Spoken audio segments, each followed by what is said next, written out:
Hello, I'm Paul Pluta from Paul Pluta Prestige, and today I'd like to talk about the Rolex Explorer II. The Rolex Explorer II I'm referring to is the 16570, which is the sapphire crystal of Rolex's Explorer II. The Rolex Explorer II originally came out in 1972 as the 1655. And basically, this was Rolex's watch, which was designed using a lot of GMT essentials combined with a fixed steel bezel. Years later, the Rolex 1655 became the 16550 when a sapphire crystal was fitted.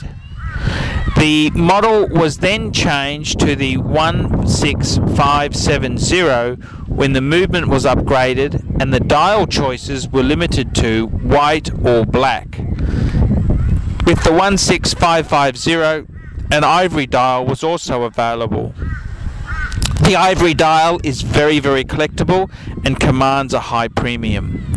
The 16570 is probably my favorite personal sports watch. I think the fixed metal bezel adds a layer of class and style to the piece. The white dial on the 16570 I think is the best option to choose, because many sports watches have the darker dials, whereas a white dial is something new and it adds a layer of sophistication that black does not possess. The 16570 has proved to be a fairly popular model. The model has been further enhanced with Rolex's new 42mm case, upgrading from the 40mm size of the 16570. Personally, I think the proportions and size of the 16570 are near to perfect, and I see no reason to get the slightly bigger new version.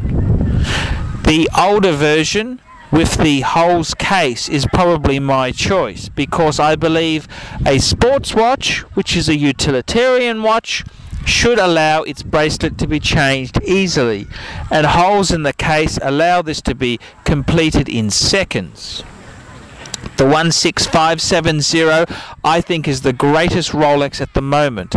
It's also a model that doesn't scream Rolex and isn't so passé. The 16570 is a very durable watch, which is waterproof, and I believe has the nicer crown. The Submariner has a bigger crown which sticks out a lot more. The 16570 Explorer II has a more refined crown, taking its keys from the GMT model. The 16570 I think is good investing and represents good buying in today's depressed market. I think the 16570 is probably the nicest Explorer II to have left Switzerland.